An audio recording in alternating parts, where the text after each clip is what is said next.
देश के एकमात्र नारीवादी ग्रामीण न्यूज चैनल को समर्थन करने के लिए हमारे YouTube चैनल को लाइक और सब्सक्राइब करें। हमारी वेबसाइट पर सदस्य बने।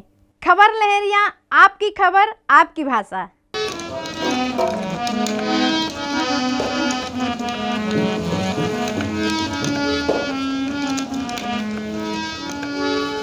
मिल कर के हम सबई जनन खा, मिल कर के हम सबई जनन खा जा संकल्प उठाने हैं, भारत स्वच्छ बनाने हैं, अपना भारत स्वच्छ बनाने हैं, भारत स्वच्छ बनाने हैं।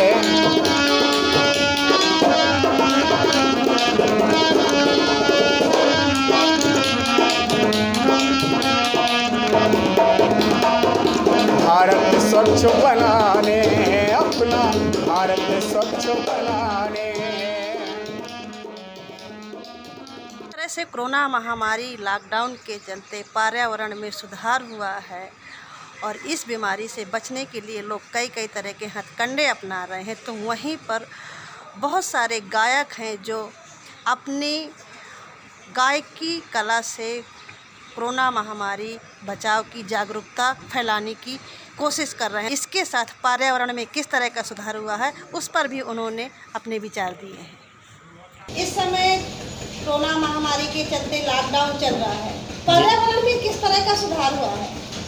पर्यावरण में एक तरफ अगर देखा जाए तो देश में अर्थव्यवस्था का ज़रूर नुकसान हुआ है, लेकिन उसके बदले में हमें जो इजाफा हुआ है पर्यावरण में वो उससे कम नहीं हुआ है, बल्कि अत्यधिक सुधार हुआ है। और इस समय पर्यावरण को लेकर के जितने भी जीव जंतु हैं वो सब स्वच्छंद विचरण करते हैं और बड़े सुखी महसूस करते हैं। गीत गाते हैं?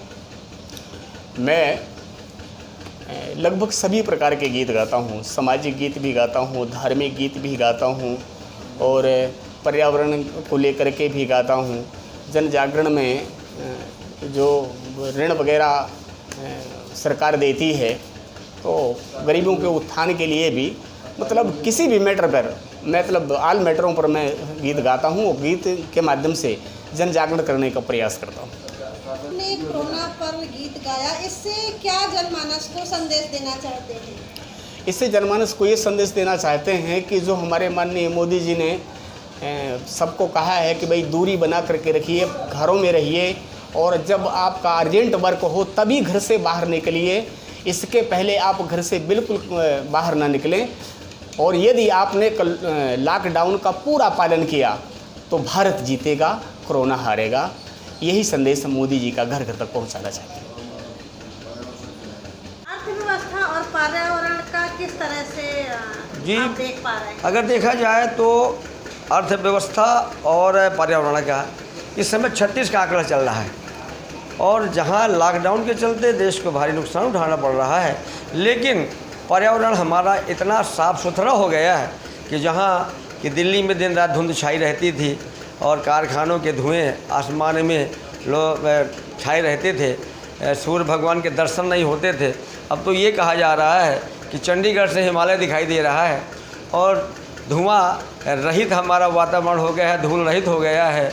तो जो तीनों तरह के जो प्रदूषण होते हैं, जल प्रदूषण, वायु प्रदूषण और ध्वनि प्रदूषण, और ध्वनि भी बंद है चारों तरफ से, किसी प्रकार का कोई हॉर्न कोई साउंड नहीं बज रहा।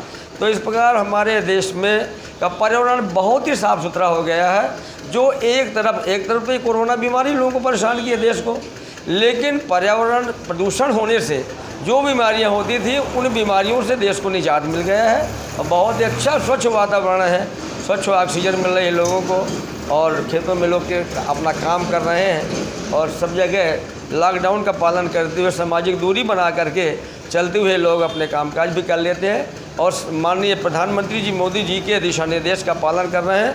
और हमारे जितने भर लोग हैं हमारे देश के, डॉक्टर साहबान, हमारे पुलिस के जवान, हमारी सेना, हमारे मीडिया के लोग, सभी लोग और इसका लॉकडाउन का पालन कर रहे हैं और अपनी अपनी ड्यूटी पर तैनात रहते हैं, अपने कर्तव्य का पालन करते हैं और यही होना भी चाहिए। धन सभी डॉक्टर व धन पुलिस सेना जो कोरोना वायरस से बिल्कुल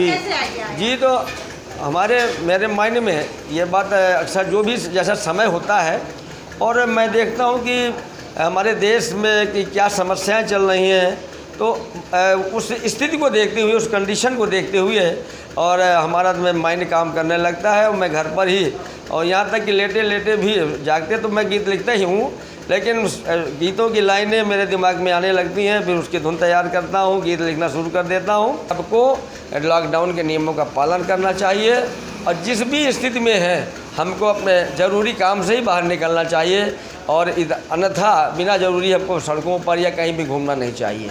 यातायात रेलवे और बंद है हवाई, फिर भी मिलता भोजन और सबको दवाई, सबको मिलता भोजन और सबको दवाई, घर में है सुरक्षित तो राहत है पाई, घर में है सुरक्षित तो राहत है पाई, जन जन का जे ही समझाओने, लॉकडाउन सफल है बनाओने, घर घर में जाके समझाओने, कोरोना को जड़ से मिटाओने। खबर लहरिया, आपकी खबर आपकी भाषा।